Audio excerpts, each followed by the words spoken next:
আলাইকুম ভাই। ভালো আছেন? শরীর আছে ভালো? ভাইয়া বিশাল একটা বিপদে পড়ছি। আপনার হলো যে আমার এই জায়গায় আমি একা আছি খামিজ মুসাই আবা। আমার একটা এই জায়গায় একটা বাংলাদেশি ভাই, তো আপনি গাড়ি অ্যাক্সিডেন্ট করছে। গাড়ি অ্যাক্সিডেন্ট করার পর মোড় লাইছে, নিয়ে গেছে। আমি কোনো গাড়ি গাড়ি চালাই না, আমি ওনার এমনি মুখে পরিচিত। এরপরে ওনারা যে বেড়ায় মারি দিছে গাড়ি, ওই বেড়ায় সকল কিছু দায় দায়িত্ব ওনার কফিলা ছিল, কিন্তু ওনার আকামা টাকামা কিছু ছিল না।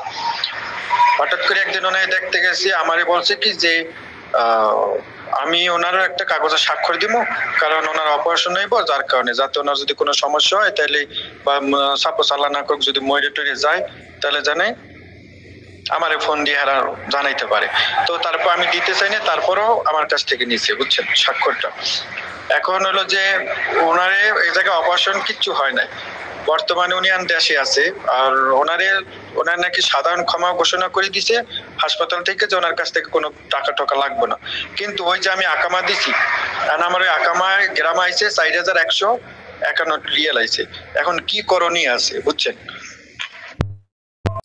আসসালামু আলাইকুম, কেমন আছেন সবাই? আশা করি সবাই ভালো আছেন। আমরা যারা সৌদি আরবে থাকি তারা অনেক সময় বা বিভিন্ন সময় আবেগে পড়ে আমরা বিবেক হারিয়ে ফেলি। আর যখন বিবেক হারিয়ে ফেলি তখন আমরা কি করি আমরা নিজেরাও জানি না। আর যখন আমরা একটা বিপদে পড়ি, আর সেই বিপদটা হলো ম্যাক্সিমাম টাইম মামলা এবং জরিমানা, হাজার হাজার রিয়াল জরিমানা। আর যখন আমরা এই জরিমানার শিকার হই বা মামলার শিকার হই, ট্রাভেল রেস্ট্রিকশন হয়ে যায় আমাদের বিরুদ্ধে, তখন আমাদের জ্ঞান ফিরে। কিন্তু তখন আর আমাদের মানে লোসকান দেওয়া ছাড়া বা জরিমানা গোনা ছাড়া আমাদের আর কোনো রাস্তা থাকে না। তেমনিভাবে আমরা দেখা গেছে অনেক সময় এই রাস্তায় অ্যাক্সিডেন্ট হয় বা কোথাও মারামারি হয়, সেখানে আমরা বাঙালিরা যদি দেখি যে একটা বাংলাদেশের সাথে কারোর সাথে মারামারি হয়েছে বা একটা অ্যাক্সিডেন্ট হয়েছে, সেখানে আমরা এগিয়ে যাই। ঠিক আছে, এটা মানবতা, আমরা মানবতার ফেরিওয়ালা কম বেশি। তবে ভাই, এটা সব দেশের জন্য ঠিক না। আমরা বাংলাদেশে থাকলে এক জায়গায় যদি একটু তর্কাতর্কি হয় বা একটু ঝামেলা হয়, সেখানে গিয়ে আমরা হাত বাড়িয়ে দিই বা আমরা এই ঝগড়াও করি বা সেখানে মারপিটের সাথে অ্যাটেন্ড হয়ে নিজেও অপরাধ করি। কিন্তু সেখানে দেখা গেছে কিচ্ছুই হয় না, কারণ আমাদের একটা আবেগ থাকে, আবার একটা বিবেকও থাকে। তো বিদেশে কিন্তু এরকমটা না। সৌদি আরবে যদি কোথাও একটা অ্যাক্সিডেন্ট হয়, সেখানে আপনি বড় জোর কাছে গিয়ে দেখতে পারবেন, কিন্তু আপনি ছুঁতে পারবেন না পুলিশ না আসা পর্যন্ত। এক জায়গায় মারামারি হচ্ছে, আপনি সেখানে সারাতে যাবেন, তবে সেখানে যদি সিকিউরিটি থাকে, যেমন সিসি ক্যামেরা আছে, সেখানে আপনি যদি সেটাকে ফলো করে আপনি মারামারির ভিতরে যদি আপনি ছুটাতে যান, তাহলে অসুবিধা নেই। কিন্তু আউটসাইডে যেখানে কোনো সিকিউরিটি নাই, কোনো প্রমাণ পাওয়া যাবে না, সেখানে যদি আপনি কারোর ঝগড়া থামাতে গিয়ে আপনি ঝগড়ায় অ্যাটেন্ড হয়ে যান, তর্কে জড়িয়ে যান, সেখানে কিন্তু আপনি বিপদে পড়ার সম্ভাবনা 100%।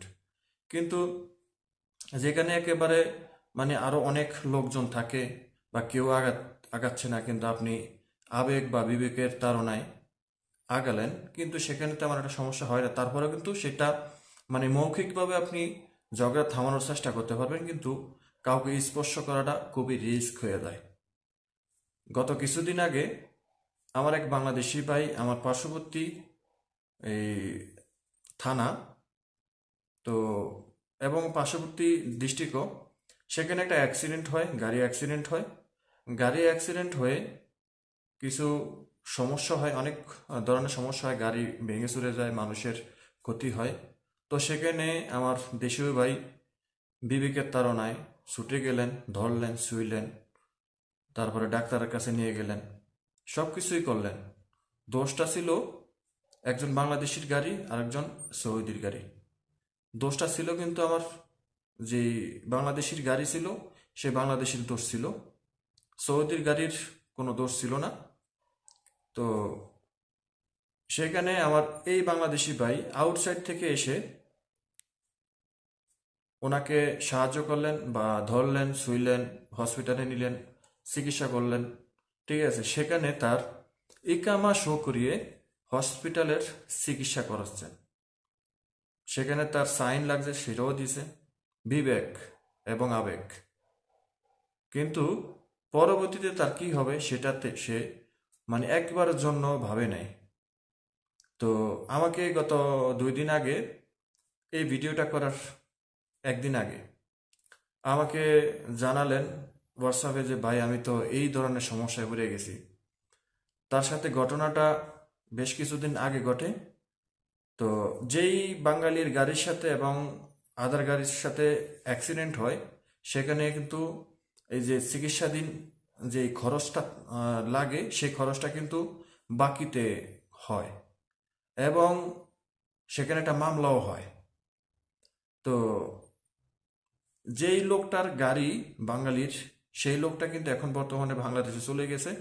তাকে পুলিশ বা আদালত কেউই কিন্তু আটকায় নাই। মামলা হয়ে গেছে কিন্তু তারপরে তাকে কেউ আটকায় নাই। কারণ এখানে যে মামলাটা হয় বা হসপিটালের যে মামলাটা হয়, অ্যাক্সিডেন্ট মামলা, সেখানে এই যেই দয়ালু ব্যক্তির ইকামা এবং তার সাইন স্বাক্ষর সবকিছুই নেওয়া হয়েছে, সম্পূর্ণ মাসুল এই ব্যক্তি হয়।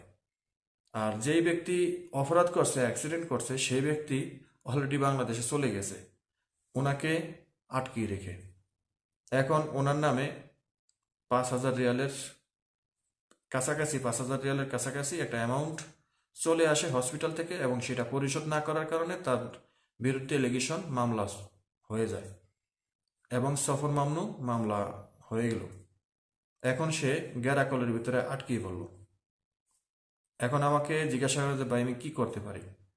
এটা স্বাভাবিক, আপনি কি করবেন? মামলা হয়ে গেছে, আপনি এখানে ইকামা দিয়েছেন, সাইন স্বাক্ষর সবকিছু দিয়েছেন, আপনি মাসুল হয়েছেন।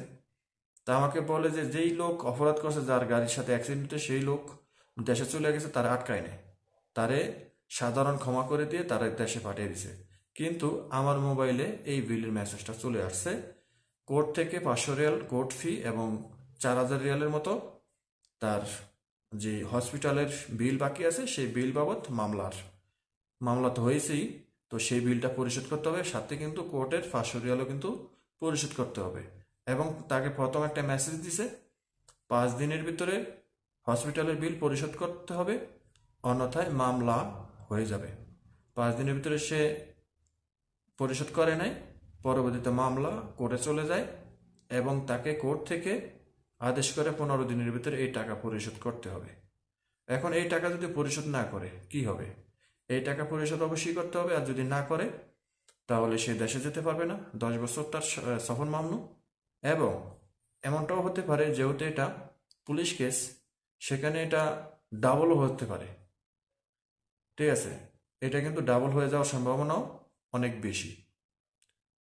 তো এখন আমাকে জিজ্ঞাসা করছে যে আমি এখন কি করতে পারি। এখন তার করণীয় হবে টাকাটা পরিশোধ করা, এরপর মামলা থেকে রেহাই পাওয়া। তাই আপনাদের প্রতি আমার একটা অনুরোধ থাকবে, এই গল্পটা শুনে যদি আপনি মনে করেন যে আপনি কোথাও সহযোগিতা করতে যাবেন, কোথাও হাত বাড়াতে যাবেন, দয়া মায়া দেখাতে যাবেন, ভাই এটা সৌদি আরব, এটা বাংলাদেশ না, যে আপনার এলাকার বা আপনার পরিচিত কারোর সাথে কারোর ঝগড়া পড়ছে, আপনি সেখানে আগিয়ে গেলেন, ছুটাতে গিয়ে বা দুজনকে এই সমঝোতা করতে গিয়ে আপনি সেখানে অ্যাটেন্ড হয়ে গেলেন, ঝগড়ায় লিপ্ত হয়ে গেলেন, কিন্তু কিছুই হলো না। পরবর্তীতে কেউ আপনার সাপোর্ট গাইব, কেউ আপনার বিপক্ষে যাবে। তো এটা কিন্তু সৌদি আরব, বাইরের দেশে কিন্তু এগুলো চলে না।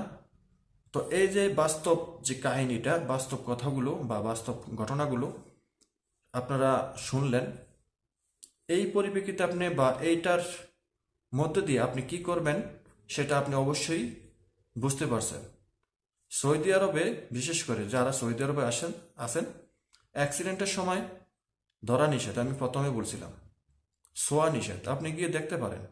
বা পুলিশ না আসা পর্যন্ত একটা মানুষ যদি অ্যাক্সিডেন্ট করে মারাও যায়, তাকে ধরা নিষেধ।